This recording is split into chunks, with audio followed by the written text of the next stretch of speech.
Hey kids, this is Aaron from the podcast That Wouldn't Die, and Kevin and I use Zencastr. You think you're better than us, that you're using something else? You're wrong. Zencastr's the place to be. Who are you to deny it? It's now super easy to record a podcast with Zencastr. Log in using your browser and start recording a high-quality podcast right away. Record studio-quality sound and up to 4K video with your guests. Go to zencastr.com/pricing and use our code DIEHARD and you'll get 30% off your first month of any Zencastr paid plan. We want you to have the same experiences we do for all our podcasting and content needs. It's time for you to share your story. Only a fool will give up a chance for a 30% discount.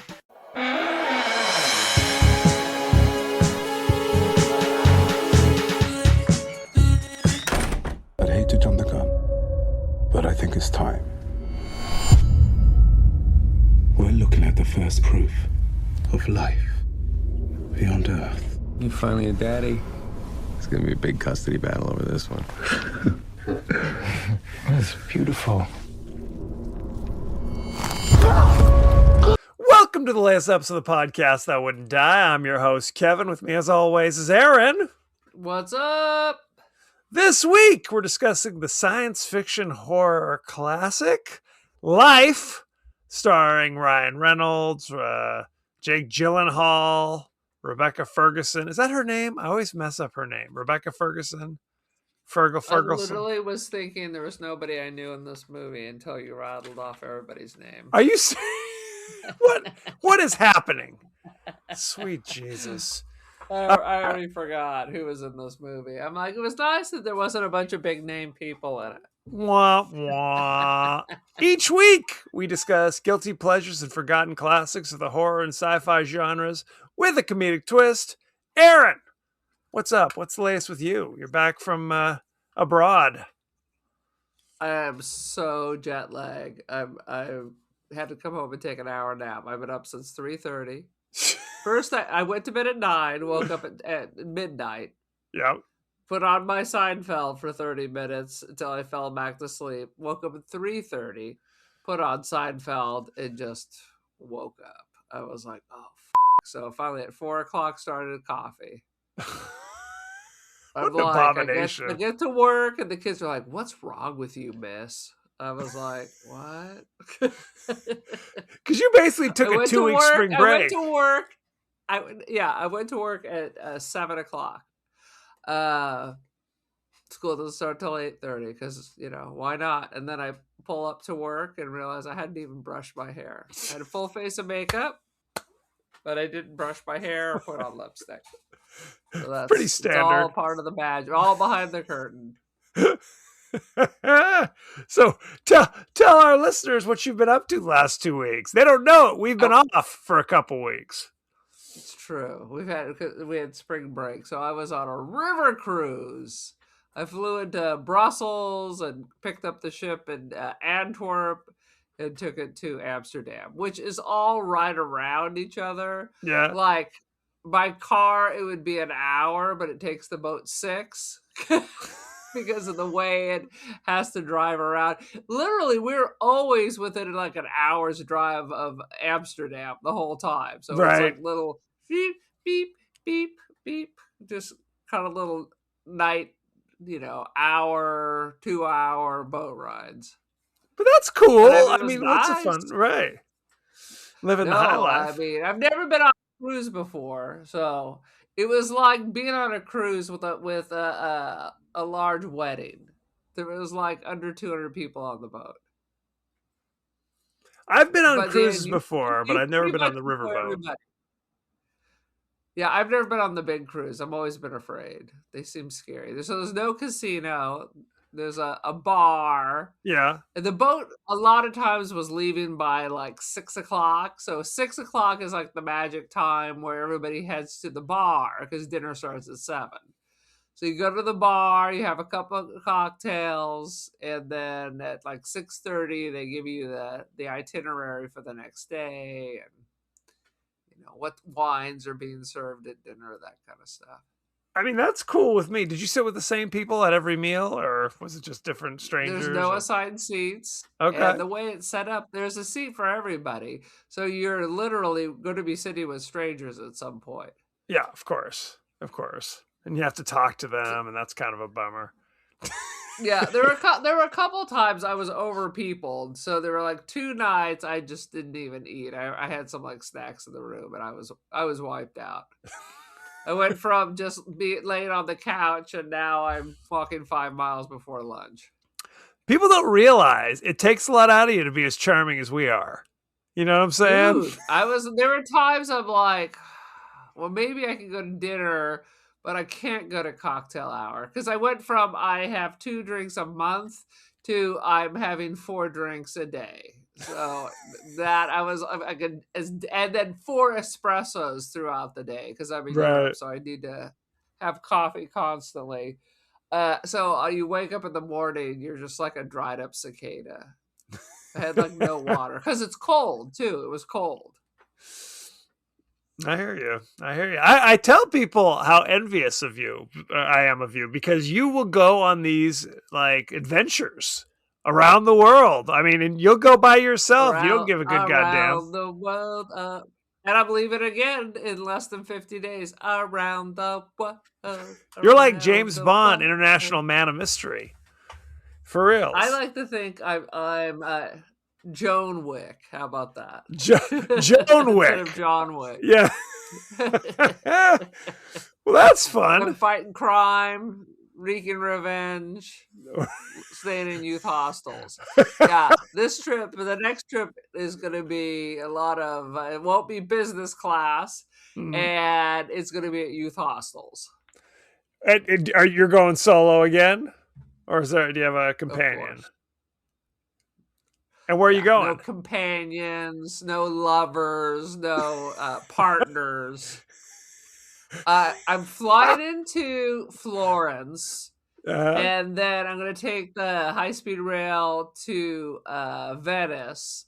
And then from Venice, I'm going to fly to Portugal for a music festival. It's like a 4-day festival. Then I fly back to Florence, and I come home mid-June. See, my fantasy is to go on like the Orient Express and have to solve a murder. That's kind of what I'm hoping for at some point. But dude, and I thought they were at one of the talks. They were talking about a mystery cruise. I'm like, yeah, that'd be cool. That's what I'm talking about. Right, but that's not what it is. The mystery is you don't know where you're going. Versus there's been a murder. It's not how to host a murder mystery cruise, is what you're saying. Dude, I think that would be awesome. Where totally. There's clues. The only clue on this ship were exactly which country all the tall 6-foot blonde Eastern European staff was actually which country they were from. It was all a mystery. That was the mystery. They wouldn't tell you? Are they Polish? Are they Ukrainian? I don't want to Swedish? Get into their biz. But the entire crew, no, it wasn't Swedish. It was all Eastern European. Okay. Fair enough. And they were all the women were my height that were servers. So it's Land of the Giants? Yes. Is that what you're saying? Sweet Jesus. It's the land of the incredible growing women. Yeah. They're all thin like a razor blade and over 6 feet tall. That is wild. So the Dohertys would have fit right in. 100%. I was most of us. The men were shorter, but they were also all blonde. I don't know what was happening. The captain appeared to be 24 years old and 6'7", and weighed 190. No, that's where you lose the Doherty comparisons, by the way. 190. Well, yeah, sweet Jesus. They're all trim. In fact, freakishly, I mean, I always heard pilots had to be short, like there was height limits. My pilot for the flight to Brussels, I was right behind him. Also, 22 years old, at least 6'7". Jesus, something in the Thin water. As a rail, young as a baby. And like he was on his way back to Stockholm or something. But I was like, damn, everybody be looking young. Everybody looks young to us these days, I'm sad to say. That is a sad thing to say. Except not on this cruise. I wasn't the youngest, but Right. I sure as hell wasn't the oldest. There were probably 6 people younger than me. There were some people, of the 6, I would say 4 were significantly younger than me. Really? Everybody Okay. else was a minimum of 10 years older than me. I find at this stage of my life, I want to be on the cruise with the old people. I want a mellow, relaxing environment. I don't need the kids screaming. I don't need the drunk assholes. No children on this. Right. No children, no dogs, no gambling. There was one Russian dude who would sit on the deck and smoke cigarettes because you couldn't smoke inside the ship either. But that was okay because it was about 48 degrees. So you wanted there was no jacuzzi, so no one's sitting on the top of the deck. Wah wah. Gotta have Knock yourself out, homie. But everyone, I have to say, was on best behavior. No politics at dinner. Oh, praise Jesus. Praise Jesus for that. Now, I didn't hear that. Some of the people that I was talking with, because a lot of the people from the South, so they're chit-chatty.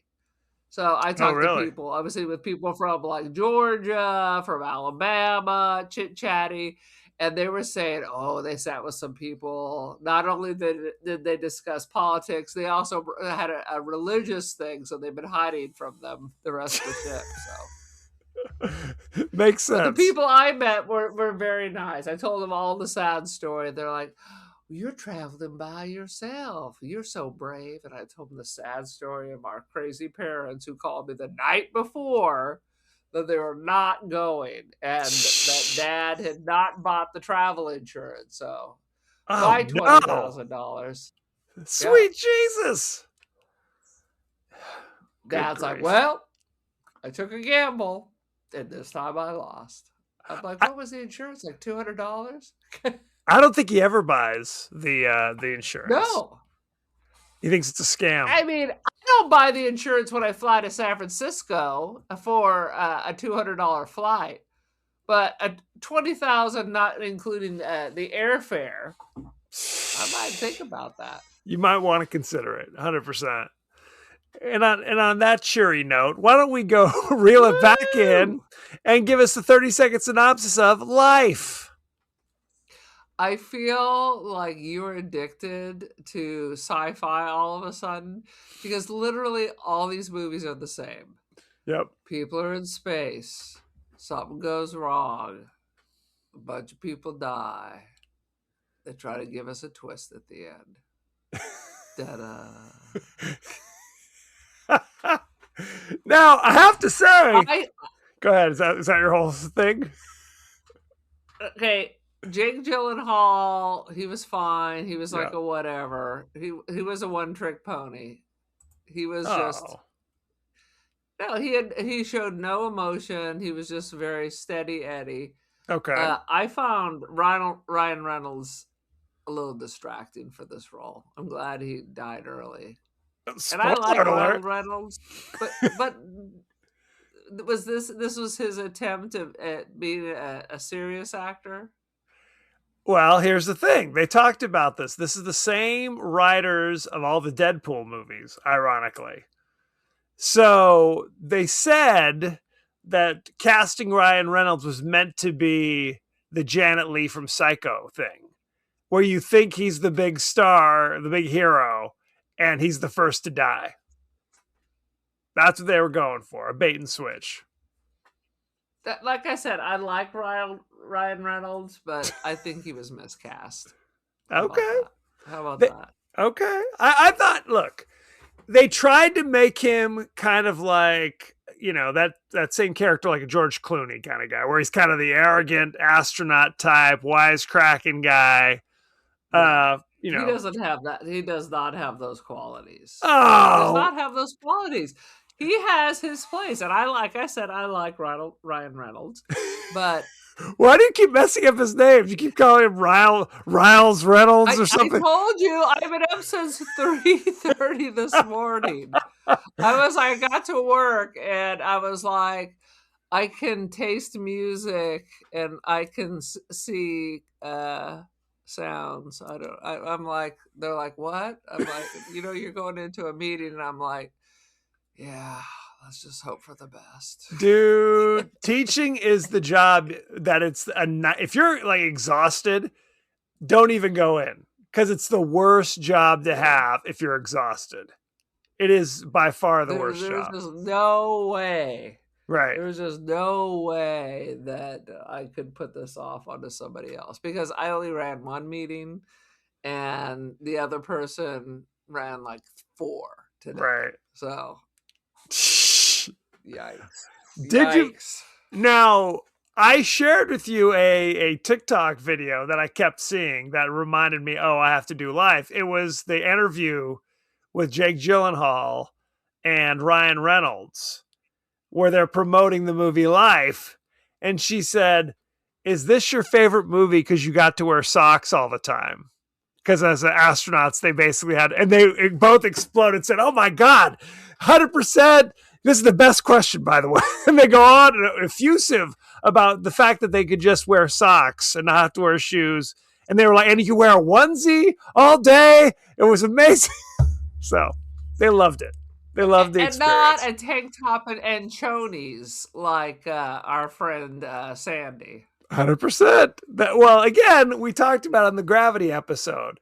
Normally, when you have like an astronaut suit, there's an undersuit that you have to wear as well. If you watch Project Hail Mary, which I saw twice in the last couple of weeks, I thought was great, by the way, if you haven't seen Project Hail Mary. He does that. I don't know anything about it. Ryan Gosling. Ryan Gosling is an astronaut trying to save Earth. And he goes up. Was he still working? God, you haven't heard that name in a long time. Gosling, Ryan Gosling. Who the hell? Are you serious? Do you ever go to the movies? What has he done for me lately? So he's in Project Hail Mary or whatever, and then he was in The Fall Guy a year ago. How about that? Oh, well, then there you go. Look, he's was clearly not a classic, but he works every year. God damn it, Ryan Gosling. He got those bills to pay. He's got them bills to pay. So I'm assuming this is your first time you ever saw this movie. Yes, and I did a bad 30-second review. Yes, you did. Astronauts doing experiments with clearly no clear plan or scientific method. Things go awry. People die. The end. That's not much better. If I'm being honest, it still doesn't tell anybody anything. I mean, it's the same thing in all these space movies. Did you not notice that? Did you watch the landing today? It was the same ship as in Life and as in the Sandy Bullock movie. You mean the capsule that splashed all we down? Know, yes. So for all we know, no one's going to be listening to this because the Earth is on the outs as it is right now. You might as well snuggle up with the Borg Queen, because at least you're assimilated at that point. Hopefully. One can only hope.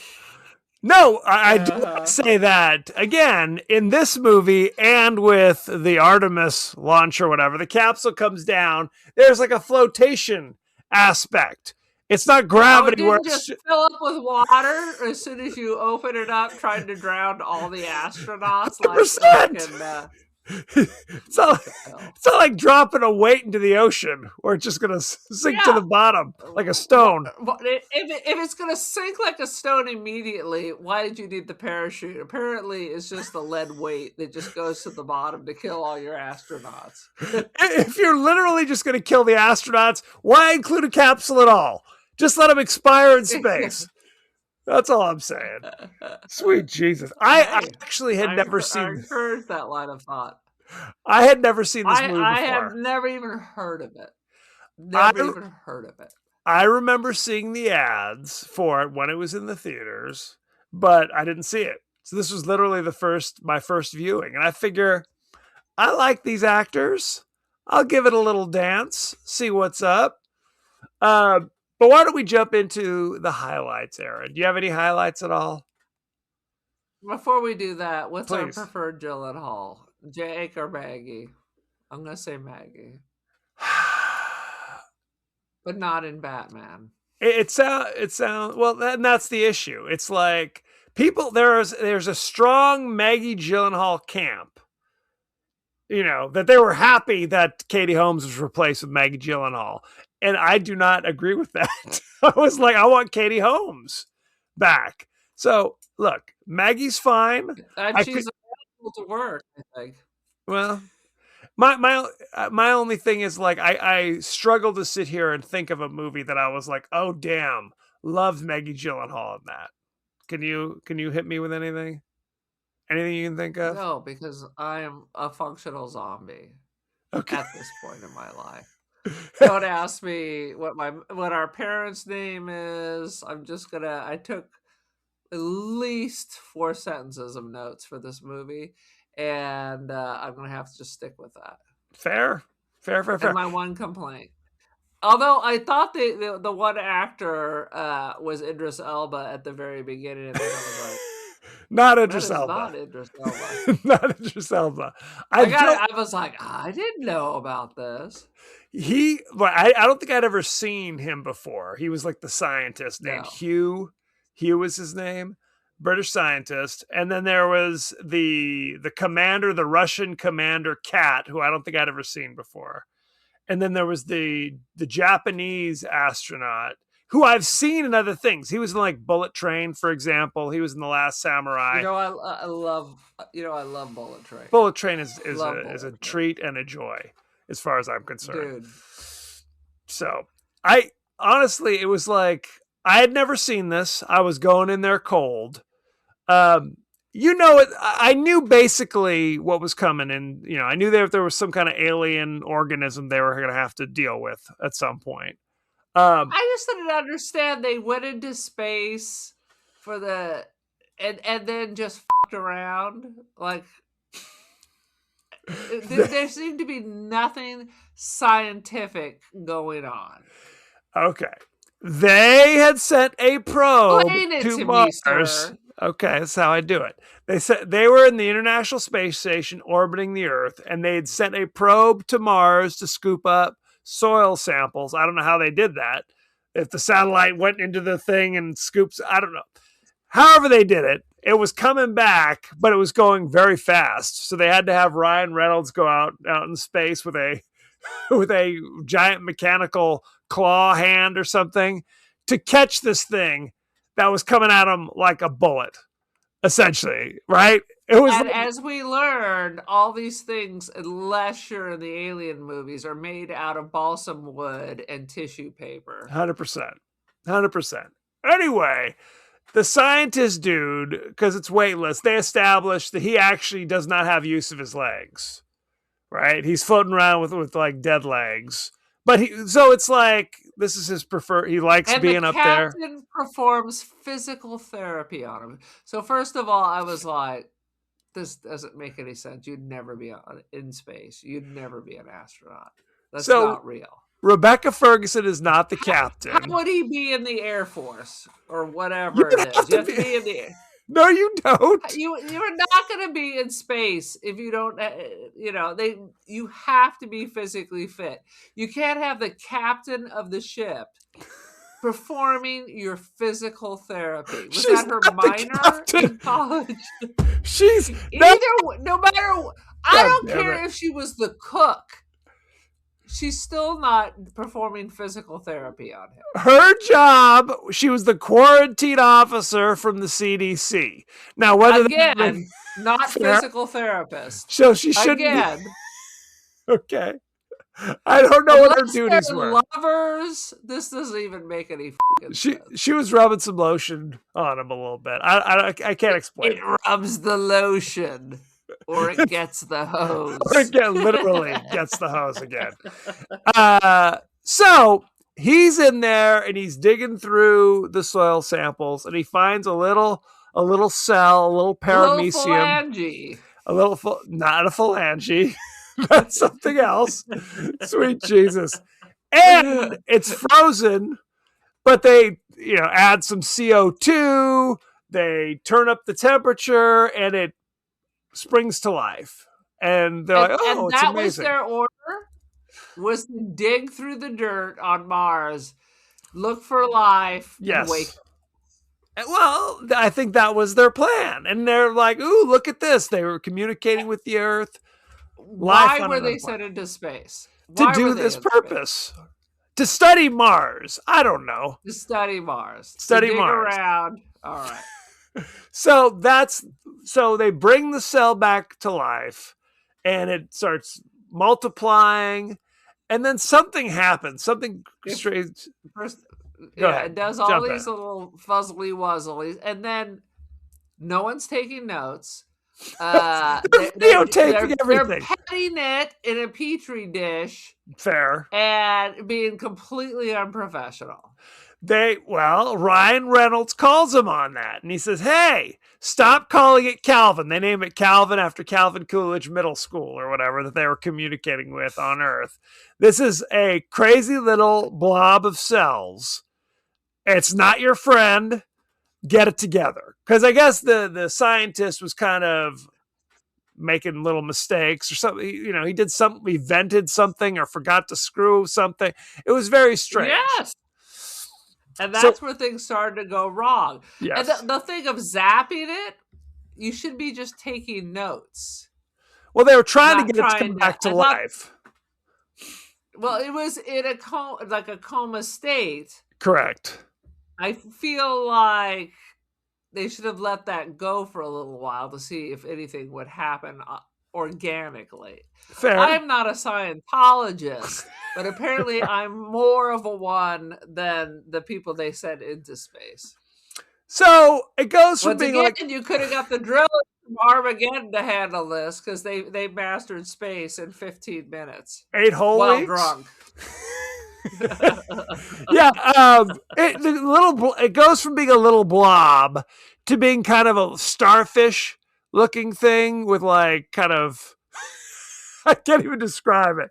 It's like a starfish, kind of a semi-translucent starfish. So it's like in a weird like coma, and the scientist is like, "Oh, I'm going to wake it up by shocking it with a little cattle prod." And after he shocks a few times, the thing snaps awake, pulls the cattle prod, breaks it, pissed off, and grabs the guy's hand because he's got it through like the rubber gloves. And, you know, you see this in like scientist movies all the time where it's like there's a glass case with these big rubber gloves that you put your hands into and you can manipulate shit in there. So it's got him by the hand. And of course, whenever you see that, you know it's going to start squeezing. Crunch, crunch, crunch. Not good. And I'm not even sure if I'm supposed to add emotion to this thing. Is it lashing out because you've injured it? Because you didn't really put that together. Can we talk about the rat wearing a little jacket? Yes. Tied down. Please do. 24/7. Yes. He's just sitting there and bites the starfish, and then it like turns it inside out and eats it. Yes. Why is there a rat wearing a little jacket tied down? I don't think it was wearing a jacket. The F was that even about? He's wearing a little outfit with arm and leg holes, and it's chained down.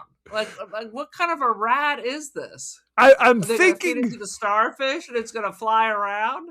I'm thinking that because it's a weightless condition, that they don't want the rat just floating around, so they've got it strapped down. But regardless, that seems cruel to have this thing like. It seems absolutely cruel. Also, no food or water. Correct.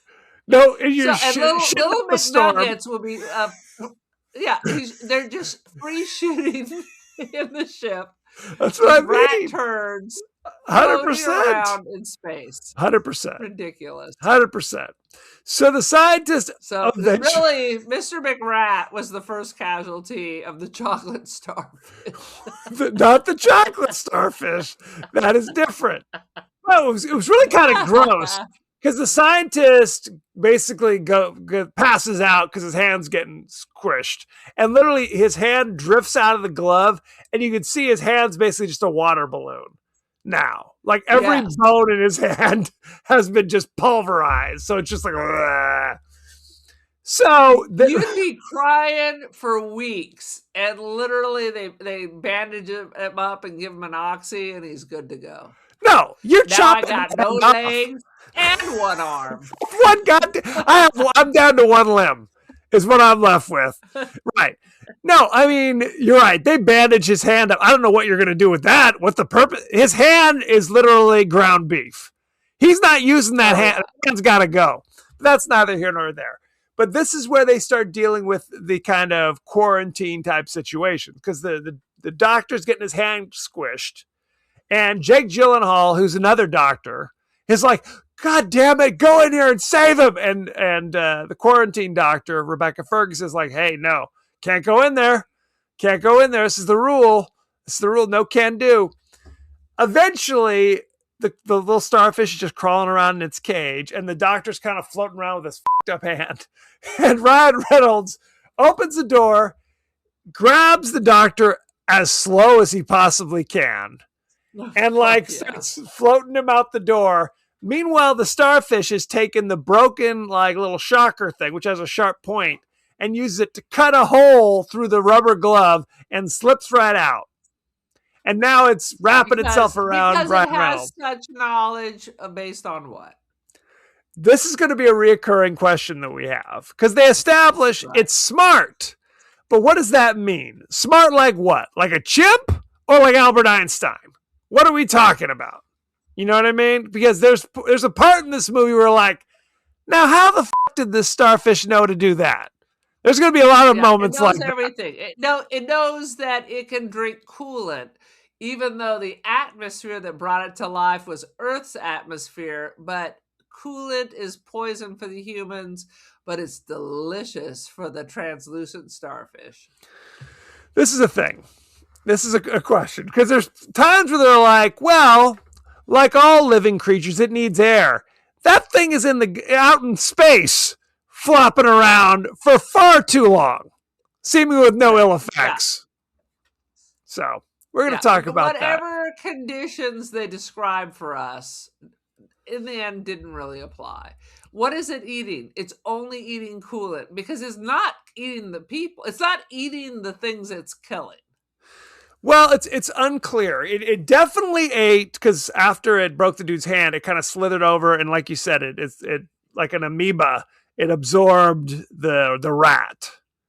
And yet you got these vast warehouses of the dead that they could be getting all the nutrients out. They could be sucking them dry, and this thing could be as big as the space station. Well, later in the movie, they've now locked Ryan Reynolds into the room, and Ryan Reynolds is trying to burn the thing with like a flamethrower or something, and yet nothing seems to get burned. Right? Even nothing gets burned, and you're almost out of fuel. How about you back yourself up to the hatch with the flamethrower that isn't working, but we're going to still keep doing it, even though it doesn't work, even though the entire movie we're going to keep trying to burn it, even though that doesn't do anything. He could have backed himself up and slipped out free and just left him in the lab. Well, and little known fact, you don't want to have open flames in oxygen-rich environments. That's not great. Is that a fact? It doesn't matter to this thing at all. I just assume if it was alone, they could turn off life support or whatever, deprive it of oxygen. They try that a few times, but again, later in the movie, it was loose as a goose because now it memorized the entire ship. Now it's a superhero. Right, 100%. So they've locked Ryan Reynolds in there. He's been incapable of even injuring the thing. And the thing climbs up on Ryan Reynolds and goes right into his mouth, down the hatch, and glug, glug, glug. So it's unclear, but it seems like Why couldn't he bite it? Just start chewing on it? It's like those movies where they throw the cat at you and you're unable to fight away the cat that Can't fight him. Someone offset just threw at you. Same thing with the translucent jellyfish. Yep. Try to take a bite out of that or something, might not like it. I mean, if You might as something's trying well. to go down my hatch, I'm going to use those chompers. That's good and do what I advice. can. Frankly, under any circumstances. Do some Uh, Cinnabite things. So it's down in his stomach, and then he's not doing so well. And you see, and then blood starts coming out of Ryan Reynolds' mouth. And like a few minutes later, it now crawls out, and it's much bigger and has like tentacles and shit now. So it would seem to suggest that it was eating some stuff inside of Ryan Reynolds. But Well, who the hell then he knows? needs to go finish it off. I want him to be, finished. Because why is it then still looking for food when clearly there's still food waiting for you there? Well, they say something along the lines of that it doesn't hate them, but it needs to kill them. Because I guess in reaction to getting shocked, the guy shocking it pissed it off. And so now it views the people as threats. So now it needs to kill them, I think. Well, it killed the rat when the rat bit it, Yes.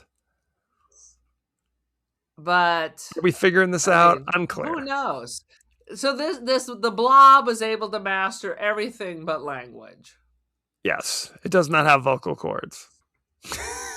As far as we know. But it had control of the computers and it had control of everything else. I feel like Did it have control? I mean, I know. Look, it escapes through like the fire suppression system or whatever, the sprinkler system. it turned off communication. It did all kinds of stuff. Well, that's the thing. It didn't turn it off so much as it drank up all the cool. It was trying to drink all the water, basically, and it drank all the coolant. So then the communication systems overheated, and that's why the astronaut Cat from Russia had to swim over there. And I kept thinking to myself, there's no way she's going to open that thing and the creature's going to be in there. Because the easiest thing in the world would be just cut her loose and then the monster's floating out into space and then that's the end of the story. But didn't seem to make any difference. Didn't make any difference. It came right back inside. Well, and that was the other thing. Go ahead. And yet, the dude who went into the sleep pod, he couldn't get in there. But he can get into the ship. Just can't get into the sleep pods. And I don't think they have those in outer space where it's literally like some future, like from Alien. This is supposed to be like modern day, isn't it? Or am I crazy? It's modern day-ish. Yeah, I think they just Velcro themselves up somewhere. Right. I think you just strap yourself to the wall. I don't think there's like a lowering down like it's going to cryo sleep. How about the weird scene where they were sitting at a table with chairs? That didn't make any sense. Fair. That's a good point. Clearly, their butts were not on that. And you wouldn't eat food that required a table on top of that. You wouldn't have like a coffee mug, right? Because then you try to drink that and it's hot coffee floating around, burning people. It would be a goddamn nightmare. You're eating a bunch of crap out of a tube. Yes. You'd have to do it that way. 100%. Yes. Well, especially with all the rat turds that are floating around inside there. Those aren't campers. Those drifted in. Sad but true. Sad but true. One particularly crazy scene is the one scientist is sitting there and they're trying to, like, I don't know, seal the creature in this area. I'm sealing in the creature that area. And then the dude just dies. I'm dying. And they check him. They're like trying to shock him. And then they see like his leg is moving. So they lift it. And of course, the creature's been chewing on the dude's leg. But the guy, he can't feel his leg, so he didn't notice. Come from? I started thinking there was more than one. No. Like he got infected in there. But I was like, where did that come from? Correct. How did it attach to his leg? Unclear. Yeah, that's very unclear. That's bullshit. I was like, okay, so there's two. Well, where's the other one? Oh, never mentioned again. So they say the creature needs oxygen to survive, even though when they woke it up, they actually were giving it more CO2 to make it come to life. And then Again, it is in space. No living creature can survive in space just swimming around out there. Right? For a variety of reasons. No one can hear you scream. Clearly. Later, they're like, oh my God, the ISS, the International Space Station, is going to like literally go in through, what is it? Burning in through the atmosphere. Oh, we can't let that because then the creature could survive. If that creature could survive the atmosphere, then what are we doing? Then there's nothing we can do. Right. If it's not going to burn up in the atmosphere, then this thing we can't defeat it anyway. So we might as well just put a gun in our mouth at that stage of the game. So, who knows? Funny as it turns out. So the other ship only docked just to ram it, to push it out. Correct. The Soyuz, which was also a ship mentioned in the Gravity movie, it comes in there. You're right. It's not a rescue mission because this was the quarantine procedures that Rebecca Ferguson came up with that everyone agreed to. You would think everyone would know. In every one of these movies where there's an alien, they always break protocol. Correct. Which always leads to everyone's death. 100%. 100%. Well, they say the first level is just the little box, the glass case. That's the first level of quarantine. Then it's the lab is the second level. The third level is the space station itself, essentially. Right. And if that doesn't work, basically the Soyuz spacecraft attaches, and its goal is to literally just push the space station just out into space, and then that'll be that. C'est la vie. But of course, all the humans f*** it up, right? Of course. They're like, oh, it must be a rescue mission. So even though the creature, like the octopus creature swimming towards me, I'm going to open up the thing and let them attack the other innocent astronauts. Just try to go about their lives. So they literally said it goes dormant when it gets cold. Yes. But no one bothers to try that. They're sitting there freezing to death at the end. Yes. But no one can figure out that maybe we got to do the opposite. Stop trying to burn something who doesn't give a shit if you burn it. Right. That we've now established that heat doesn't seem to bother it even a little bit. So no. I don't know. I can't explain it. Do you want to talk about the shocking end to this movie? Was it shocking, or the minute it landed, when the fisherman went over, you knew immediately what had happened? Well, but by then we knew. But the plan was that Jake Gyllenhaal, who is kind of a depressed former, soldier doctor who was unhappy with life on Earth, he's just like, you know what? I want to stay up here with the stars. He's Sandra Bullock from the other movie.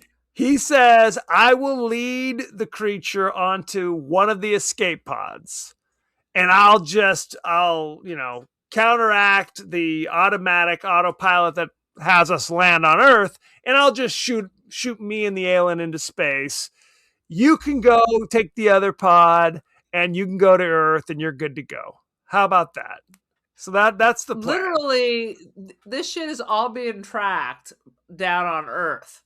Correct. So I would have assumed that whatever came through the atmosphere is being tracked and would have been like nuked. Right?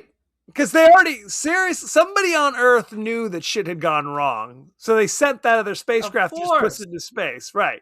100%. And they would have known that went wrong. Right. Shoot some Patriot missiles up at it, right? Let's do this. Yes. A Scud or something. Hell yes. So they agree this is the plan. Jake Gyllenhaal coaxes the creature into his capsule. He closes it up. He's like, let's go. He starts grabbing the remote. Rebecca Ferguson is in her capsule.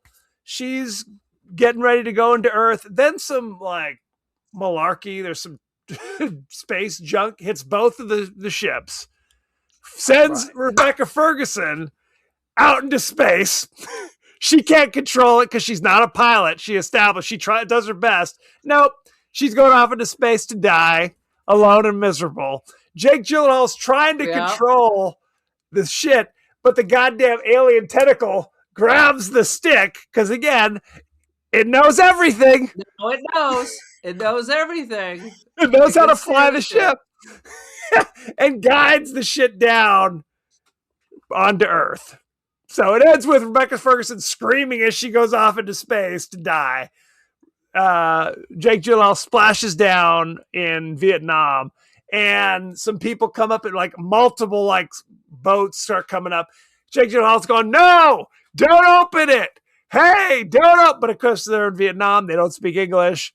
And they start opening the shit. I guess just boat people in Vietnam understand the workings of the hatch.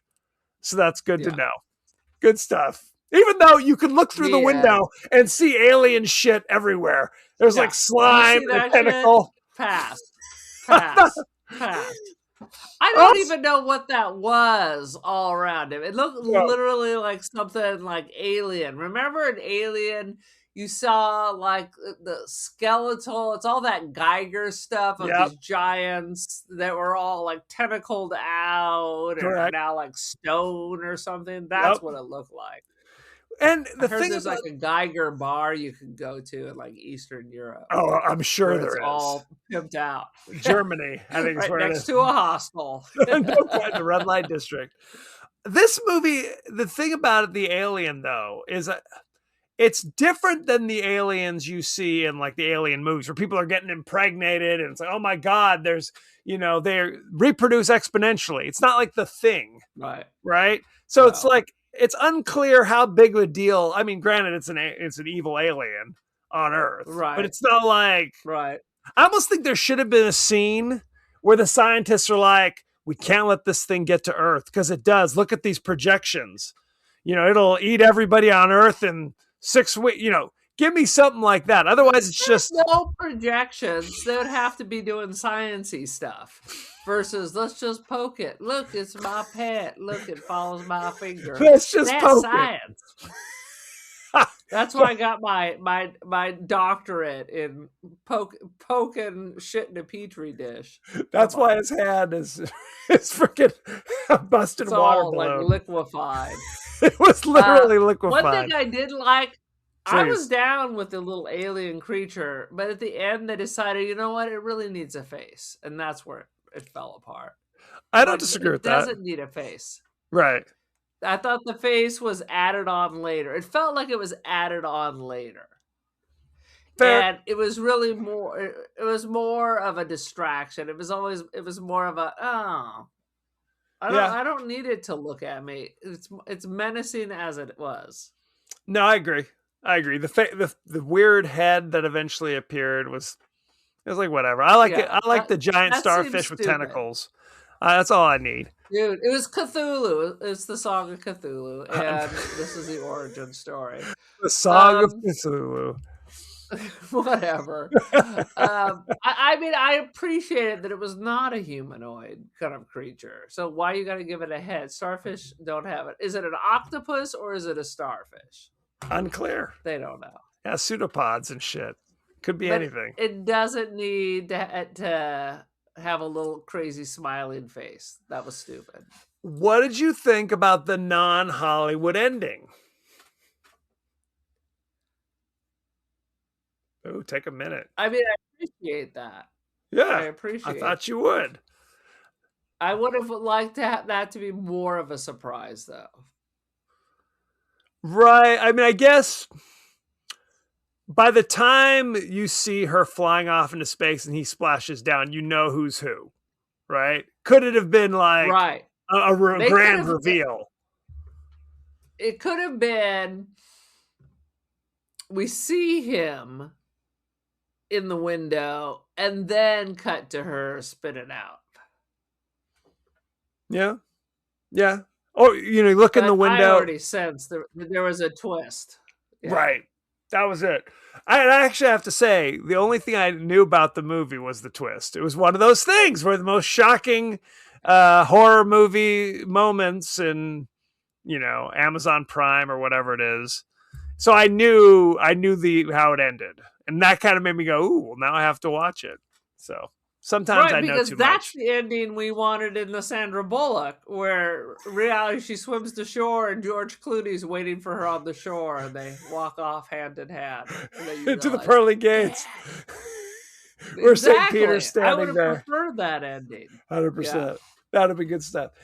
Anything else about this, or should we go behind the scenes? I just thought that the people that were the most famous did the least in the story. Well, who did the most? Just the I just creature. thought the other people. No, I just thought all the people who died did better jobs. Are you talking about Because performance? Ryan Reynolds, yes, performance wise, I mean, Ryan Reynolds is dead in 5 minutes, so that it's just one note Jake Gyllenhaal. Oh, There's poor no Jakey. range of motion. Poor Jakey. Get Taking outta here. shots. I'm stating truths. Fair. He's really, there's no arc. He's just this kind of a flat level. Everybody else is like, there's horror, there's sadness, there's a story, and he has like very little story, and there's not really much range in the old emotion in his character. Well, they established that he'd been up in space for like 450 days, and his body was having like negative effects to that. And he said the reason why I like being up here because the world is kind of a ugly, dangerous place, and I love the peace and looking out the window and having a good old time. It is like a quote from the Sandra Bullock movie. It is literally like the same freaking thing. So how original. Fair enough. How about you just go in your house and close the door and don't turn on the TV? How about you just go hang yourself in the garage? Just be done. Well, funny. It all worked out best for him anyway. Let's go behind the scenes, shall we? Let's. Rebecca Ferguson originally turned. I have another complaint. Hang on. Okay. They're freezing to death, but you don't see their breath. Didn't we see their breath? I don't remember. No. Okay. No. Fair made enough. a note. You made a note. Fair enough. They were cold. Yeah. I kept thinking, if you're about to die in outer space, would you just have sex and just be done with it? Because they had a kind of a sweet moment touching each other's face. I mean, honestly, I thought about that too. I'm like, sounds exhausting though. I'm sure it's freaking freezing, but do a little shared bodily warmth. That's all I'm saying. They're attractive people. Go. Anyway. I don't even know how you do that in space. I feel like somebody has to be stationary. Yeah. That's true. These are questions that need to be answered. Yeah, 100%. How would you do that in space? Interesting. You'd have to strap yourself Barbarella to something. did it. She did. An angel doesn't make love. An angel is love. Is love. That's true. I've heard it said. Rebecca Ferguson originally turned down the part of Dr. Miranda North, the British quarantine officer, as she thought she would not live up to the standards of the movie. She expressed her anxiety and fear to the producer, who advised her to talk to Daniel Espinosa, the director, whose philosophy and ideas for the film impressed her enough to change her mind and take part in the movie.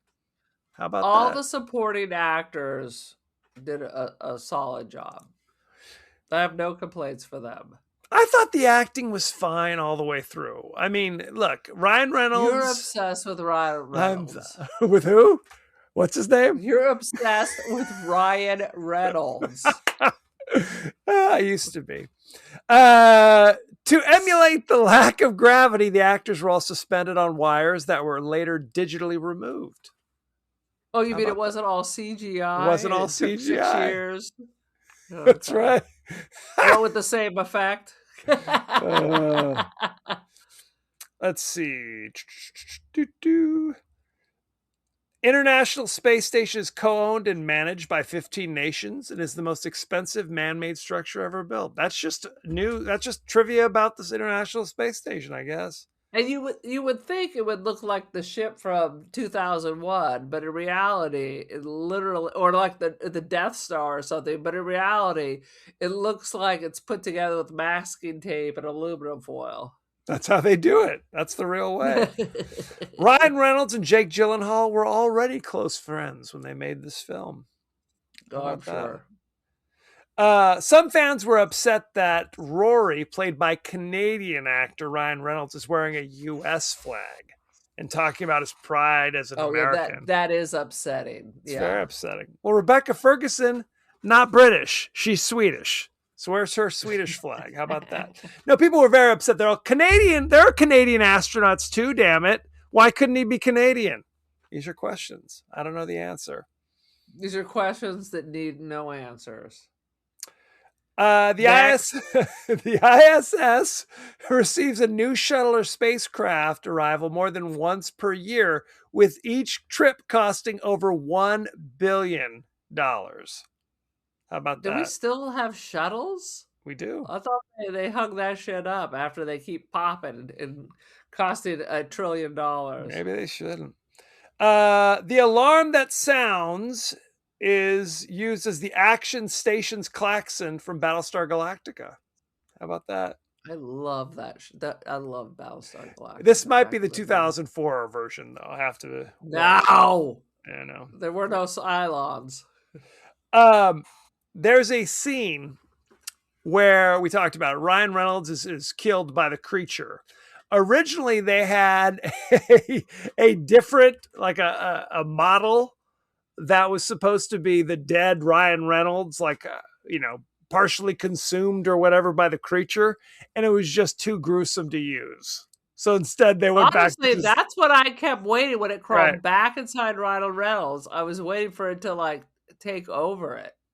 That would have been interesting. They said it was so upsetting and so gruesome. They're like, Ryan Reynolds. It's so not Ryan Reynolds. We can't do it. Ryan Reynolds. No, that would have been better. That would have been better. They said can't do it. It's upsetting. So instead they just had Ryan. You know what? Ryan it looks Reynolds. like the bug from the original Men in Black. How it didn't line up and it was all sloppy. It did. Good. 100%. Let's see.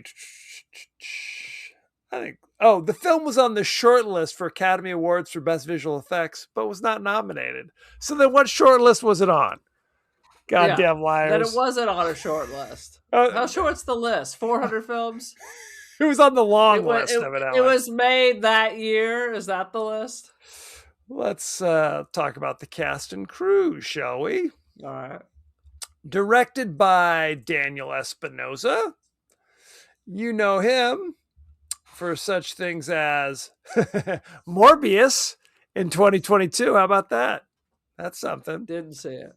It is something. Something called Easy Money in 2010.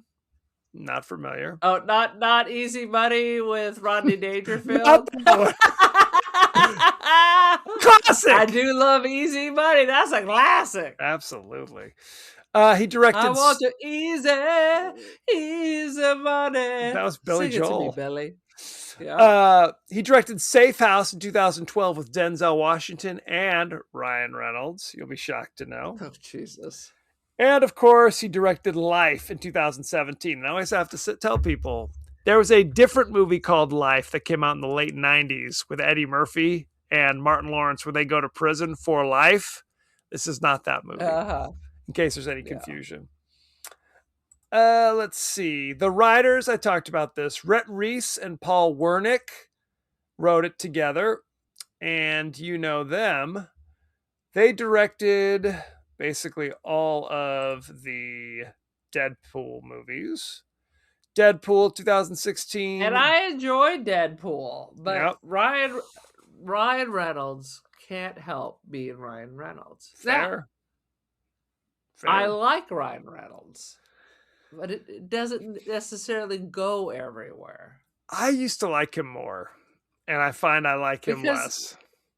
I've seen because it doesn't change. Right. It doesn't change even with the role. Yeah, true.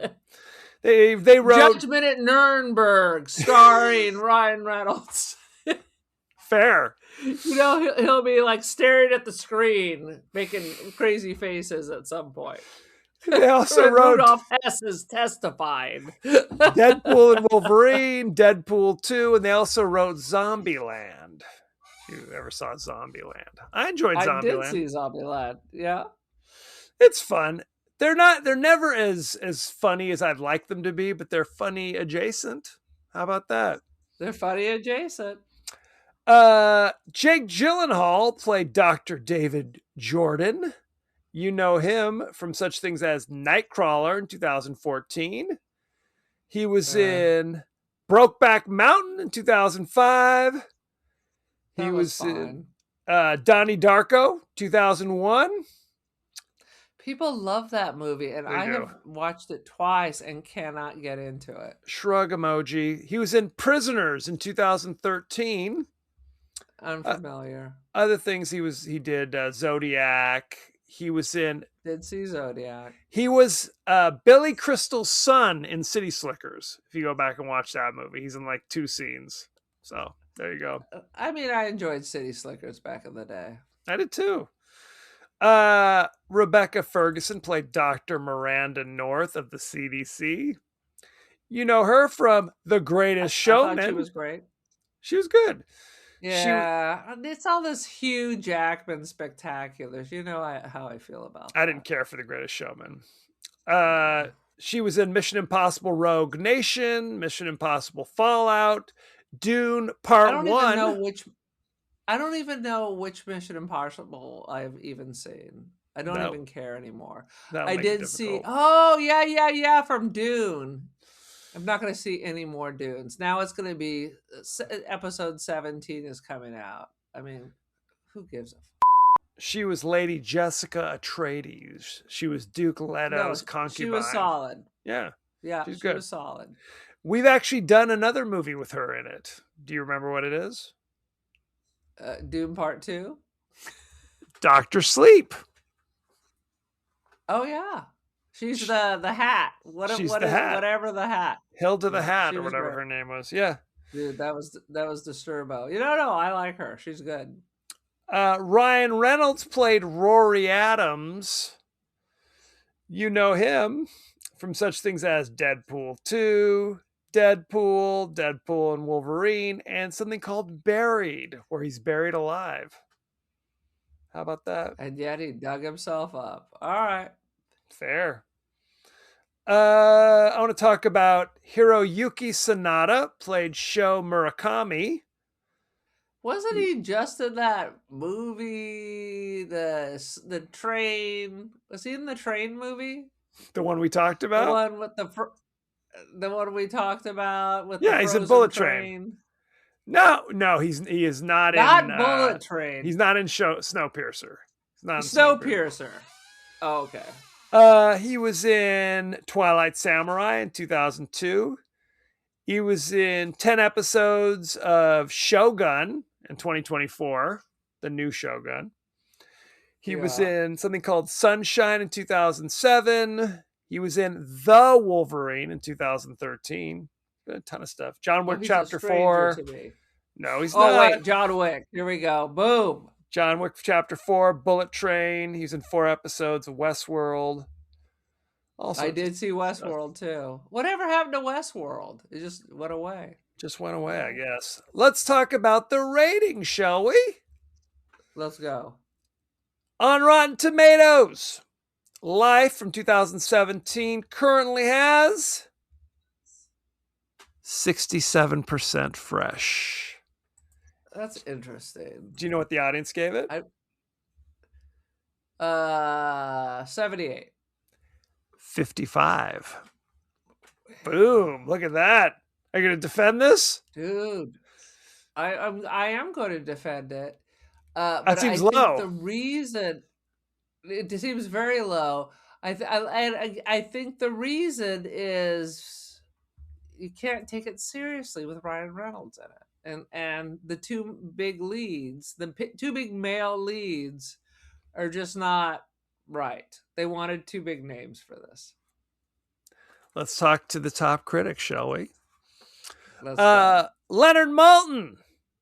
Life will give moviegoers the tremors and jolts they desire, as it adds a notch to the resume, good lord, it's a misspelling, of its writer and directors. But truth be told, it remains in the shadow of Alien, a tough movie to top, let alone equal.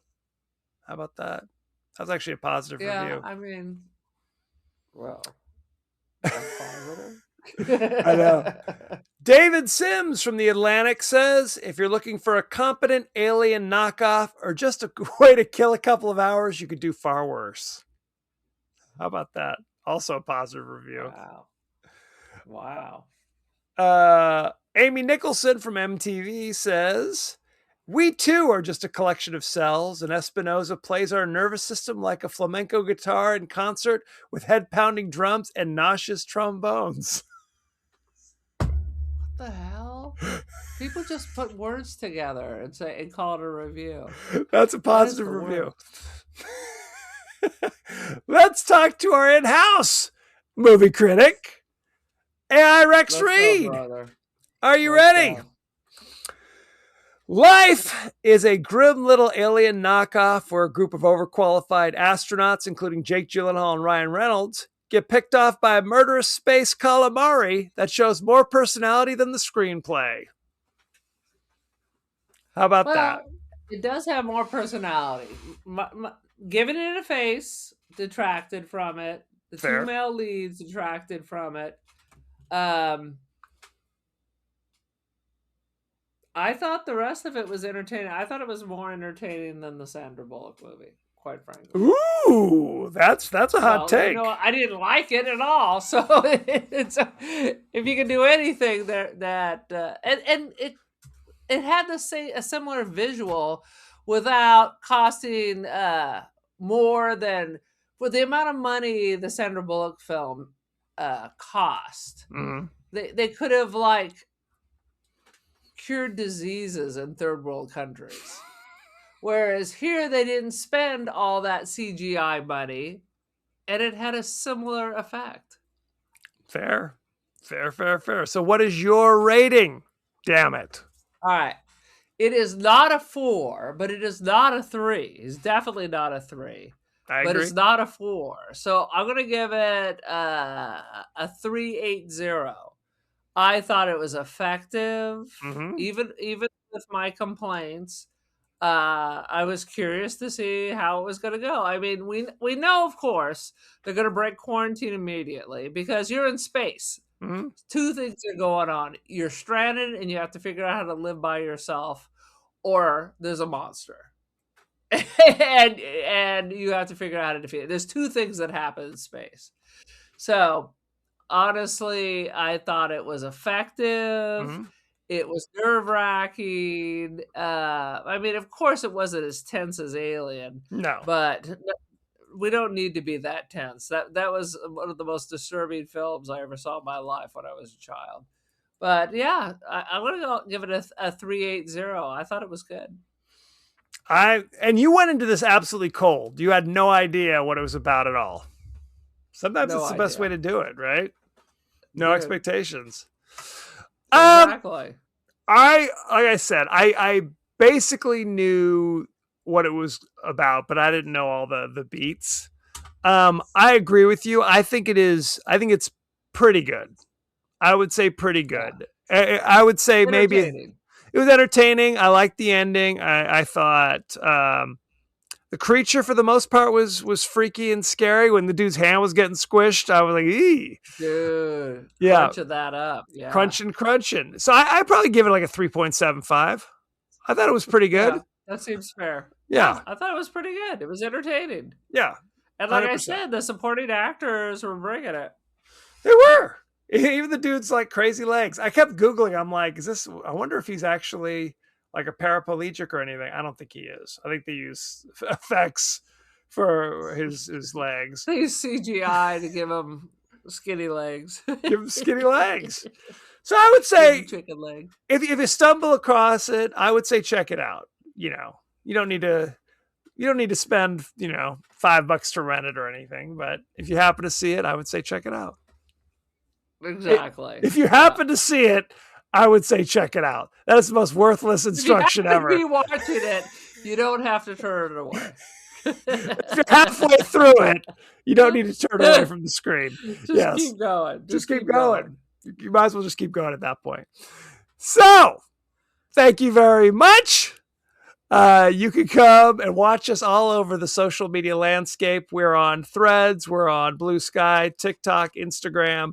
You can email us, the podcast that wouldn't die at Gmail. We're on YouTube. You can check that out. It's a simulcast. You can listen to us or you can watch us, see our smiling faces, our reactions. First of all, it is not a simulcast. It's not a simulcast. Fair. It's not live. But anyway, it's the same show. Lies. God damn it. It's the same show. You can also listen to us on Apple Podcasts, Spotify, anywhere the finer podcasts are available. So don't forget to like, share, rate, and review, won't you? Won't you please?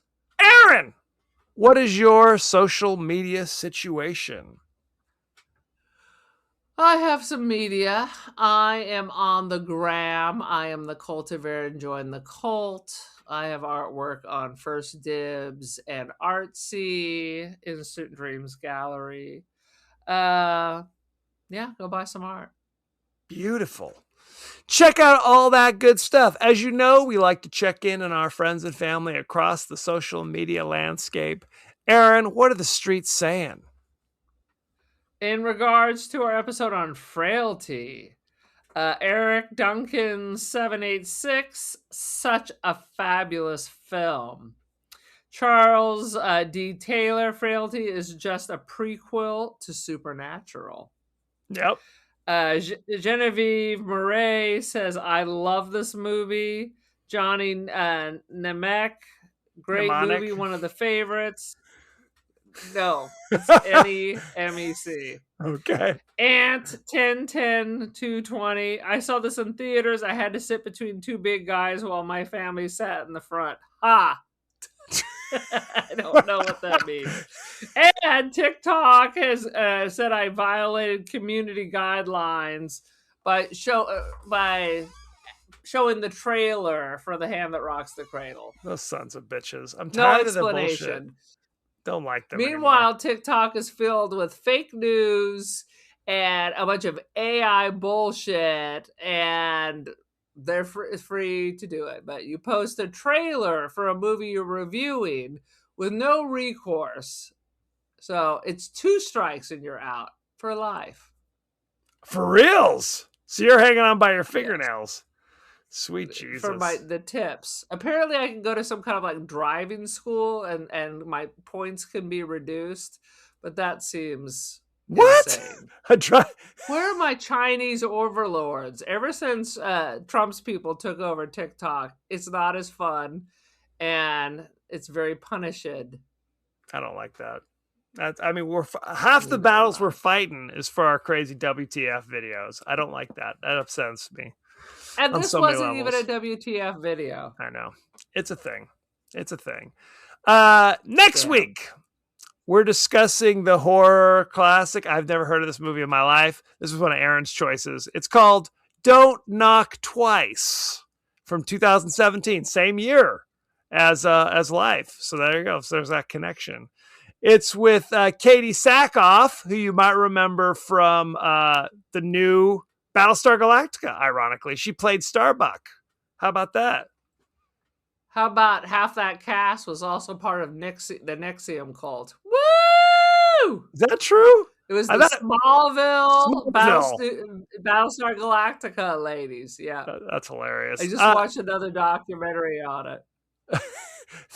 And Lucy Boynton, who was in a different movie that we reviewed this year. Do you remember what she was from? The daughter? Is she the big-eyed lady? The big-eyed lady. No, wait a minute. Oh, she was in the Black Coat's Daughter. Very good. There it is. Yeah, she was in the Black Coat's Daughter. So and I like her. So she's good. And that was a little treat. This was recommended by someone at my Polaroid convention. Okay. Well, there you go. How do you where can you watch Black Coat's Daughter? Where can you watch Don't Knock Now? What the hell's the name of the movie called? God damn it. Don't knock twice. Don't Knock Twice. You can watch it on Fubo, Paramount Plus, AMC Plus, Canopy, Yeah. Sundance Basically, Network, to cover Philo. this week, I had to subscribe to different channels, and I have to remember to drop my free 7 days. Yeah. Everything costs a fortune. Everything is on some bullshit. It says it's on Prime that I'm paying, I don't know, $700 a month for. But in reality, it's it's a subscription. A subscription on top of the subscription you're already paying for. Correct. You rat bastard. I did the 7-day Jesus. trial on Sundance Network to watch Don't Knock Twice, which I know I'm going to mess up that title at least 100 more times. In any case, watch it. You can also pay just $2.99 to rent it, Prime, Fandango, Apple TV. That was not an option. That was not an option when I was on Prime. Those sons The of only option bitches. they gave me was the 7-day AMC Plus, Those F bastards. off, whatever. Anywho, watch it. Send in your favorite scenes, favorite quotes, comments, and questions, and we may talk about it on the show. So, thank you very much, and be well. Thank you very much. Thank you very much. That's the nicest thing that anyone has ever done for me.